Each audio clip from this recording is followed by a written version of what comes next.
केशव जी, आपसे समझना चाहूंगा, क्या शपथ ग्रहण को लेकर भी कोई अपडेट हमें मिल सकती है जल्द? क्योंकि शपथ गुरुवार को ग्रहण लेकर तो दावे आ ही रहे हैं कि इस्तीफा शायद कल तक हो जाए। गुरुवार को शायद इस्तीफा हो जाए, लेकिन शपथ हम्म। ग्रहण को लेकर के जो अपडेट मेरे पास थी जी। वो ये कि हो सकता है कि 30 मई को सिद्धारमैया, माफ करें, डी के शिव कुमार सत्तानसीन हो सकते हैं।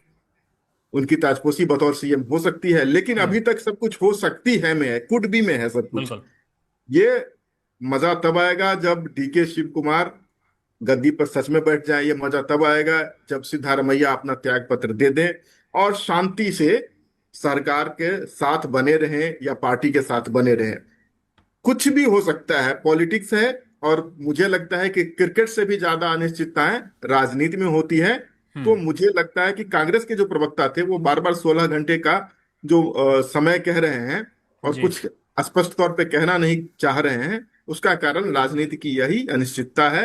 और मुझे लग रहा है कि सिद्धारमैया ने तो अभी भी अपने हथियार नहीं डाले हैं। बिल्कुल लेट अस बिल्कुल। वेट एंड वॉच अगले 16 घंटे में होता जी क्या जी है, जी। कर्नाटक की राजनीति कौन सा करवट लेती है। हम्म। और मुझे लगता है हमसे ज्यादा तो सजगता हमारे साथी आलोक जी हैं इसमें। उनकी पार्टी बरत रही होगी। उन्होंने पहली बार कांग्रेस के तरफ से पहली बार किसी ने पब्लिक फोरम में यह बात कही है कि 2023 के चुनाव के बाद कांग्रेस के अंदर ढाई ढाई साल का फॉर्मूला हम्म। बना था। बिल्कुल। हालांकि डे वन से सिद्धारमैया इस बात से इनकार कर रहे हैं, जबकि डी के शिव कुमार के कैंप के लोग बार बार ये कह रहे हैं कि ये फॉर्मूला बना है। लेकिन आज पहली बार पब्लिक फोरम में उन्होंने ये एक्सेप्ट किया कि ढाई ढाई साल का फॉर्मूला बना था। और मैं उनकी इस साफगोई का कायल भी हूं। और बड़ी अच्छी बात उन्होंने कही थी कि एक योग्य प्रवक्ता की यही निशानी है। जितनी बात उन्हें बतानी थी उन्होंने बताई। और उन्होंने कहा कि कुछ फैसले लिए गए हैं लेकिन वो सार्वजनिक तौर पे अभी नहीं बता सकते। हमें 16 घंटे और इंतजार करने हैं। देखते हैं 16 घंटे इंतजार करने के बाद क्या होता है। लेकिन देखिए, कर्नाटक एक ऐसा राज्य बना है, एक मिसाल बना है खासकर कांग्रेस के लिए। जहां पर मैं कल से बार बार कह रहा हूं, कल भी हमने हमारे शो में बात की थी मुकुंद, जी। कि जहां पर एक के बाद एक क्षत्रप गिरते रहे कांग्रेस के, वहीं पर डी के शिव कुमार जैसे नेता चट्टान की तरह अड़िग रहे कांग्रेस आला कमान के साथ। और जिस ईडी सीबीआई की लोग बात करते हैं, और कई सारे हमने देखा है कि लोग अपना चोला बदल लेते हैं, अपना दामन बदल लेते हैं नेता। कांग्रेस पार्टी के अंदर डी के शिव कुमार पर भी वैसा ही कुछ दबाव था। उनके घर हम्म। भी जांच एजेंसियां गई थी, लेकिन वो फिर भी दृढ़ता के साथ कांग्रेस आलाकमान, कांग्रेस पार्टी, कर्नाटका कांग्रेस के साथ खड़े रहे। वो कर्नाटका कांग्रेस के प्रेसिडेंट थे जब ये चुनाव हुआ। और मैं उस वक्त कर्नाटक में ही था। कर्नाटक में मुझे रहने का 17-18 सालों का अनुभव है। कर्नाटक जी। की राजनीति को भी मैंने फॉलो किया है, उस चुनाव को भी कवर किया। तब से लेकर आज तक अगर आप किसी आम कन्नडिगा से पूछेंगे, आम कन्नडिगा, मैं ये नहीं कहता हूं कि वो कन्नडिगा भाजपा का वोटर है या कांग्रेस का वोटर है या आम आदमी पार्टी का वोटर है या जेडीएस का वोटर है, किसी का भी वोटर हो, 2023 के चुनाव में अगर आप उनसे पूछते कि उनका मुख्यमंत्री कौन है, तो वो कहते कि उनका मुख्यमंत्री डी के शिव कुमार है। 2023 चुनाव का आर्किटेक्ट कर्नाटक में डी के शिव कुमार थे। और उनको जो इनाम मिलना चाहिए अभी तक किसी वजह से नहीं मिल पाया, वो इनाम उनको मिलने जा रहा है। यह इस बात को भी रेखांकित करता है कि चाहे पार्टी कोई भी हो, जो वाजिब मेहनत करते हैं और जो पार्टी के साथ वफादार बने रहते हैं, उनको समय आने पर इनाम भी मिलता है। अब रही बात कि ये 2.5 साल 3 साल की देर क्यों लग गई, मैंने कहा कि कर्नाटक कांग्रेस के लिए एक मिसाल इसलिए भी है कि पार्टी अपने अंतर कलह की वजह से हाथ आई सत्ता को भी गंवा बैठती है।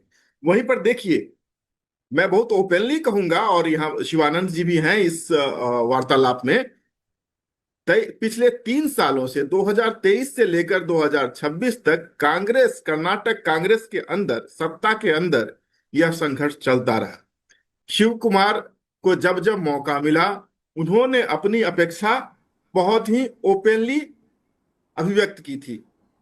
उनके कैंप के लोग बराबर कहते जा रहे हैं। वहीं पर सिद्धारमैया भी सिरे से इस बात को खारिज करते रहे हैं। और कल भी उन्होंने इस बात को खारिज किया कि कोई ऐसा फॉर्मूला बना था। लेकिन जब भी हुआ ऐसा मतभेद, ऐसा संघर्ष आला कमान के सामने लाया गया, उन्होंने दोनों पक्षों को बिठाकर आराम से बात की और पिछला 3 बार ऐसा लगा था कि अब तो सिद्धारमैया की कुर्सी चली ही गई। जी लेकिन इसमें आला कमान का रोल भी बहुत अहम हो जाता है, और खास करके जो एक किरदार यहाँ पर अभी तक नाम नहीं लिए गए हैं, मैं उनका भी नाम लेना चाहूंगा। वो है कांग्रेस के मौजूदा राष्ट्रीय अध्यक्ष मल्लिकार्जुन खड़गे साहब। खड़गे साहब खुद कर्नाटक के बहुत बड़े दिग्गज नेता हैं, देश के बड़े दिग्गज नेता हैं, लेकिन कांग्रेस के आधार स्तंभ कहे जा सकते हैं कर्नाटक में अब जो बचे हुए हैं उनमें। उन्होंने बहुत ही बारीकी से दोनों कैंप को समझाया बुझाया और एक टेबल पे लाया। बाहर जब भी चाहे डीके शिव कुमार हो या सिद्धारमैया हो, उन्होंने पार्टी स्टैंड के खिलाफ कभी कुछ नहीं बोला। सिद्धारमैया ने कभी ये स्वीकार तो नहीं किया कि कोई ऐसा 2.5 साल का फॉर्मूला बना था, लेकिन डीके शिव कुमार को जो श्रेय दिया जाना चाहिए जीत का, उससे भी कभी उन्होंने इनकार नहीं किया।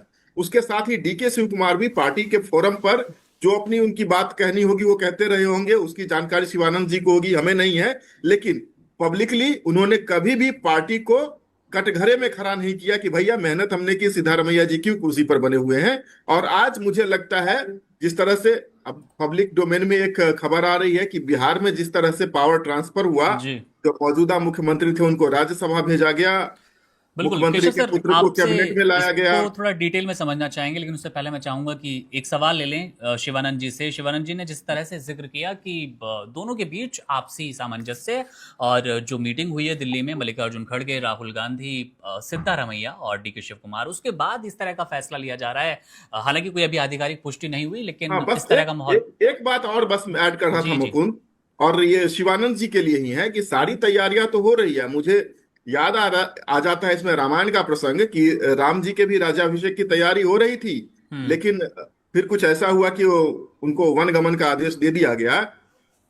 अंतिम समय में क्या होगा ये कहना थोड़ा मुश्किल इसलिए मुझे लग रहा है कि अभी तक सिद्धारमैया जी ने यह एक्सेप्ट नहीं किया है कि वो पद छोड़ने जा रहे हैं। बिल्कुल। हालांकि आला कमान से उनकी क्या बात हुई है उन्होंने बताया, और वो आखिरी जो पब्लिक स्टेटमेंट है उनका, वो उन्होंने कहा कि वो वापस बेंगलुरु जा रहे हैं, अपने सहयोगियों के साथ बैठ करके वो फैसला लेंगे। सिद्धारमैया के चरित्र को जानते हुए मुझे लगता है कि इतनी जल्दी वो गिव अप नहीं करेंगे। Subscribe to One India and never miss an update. Download the One India app now.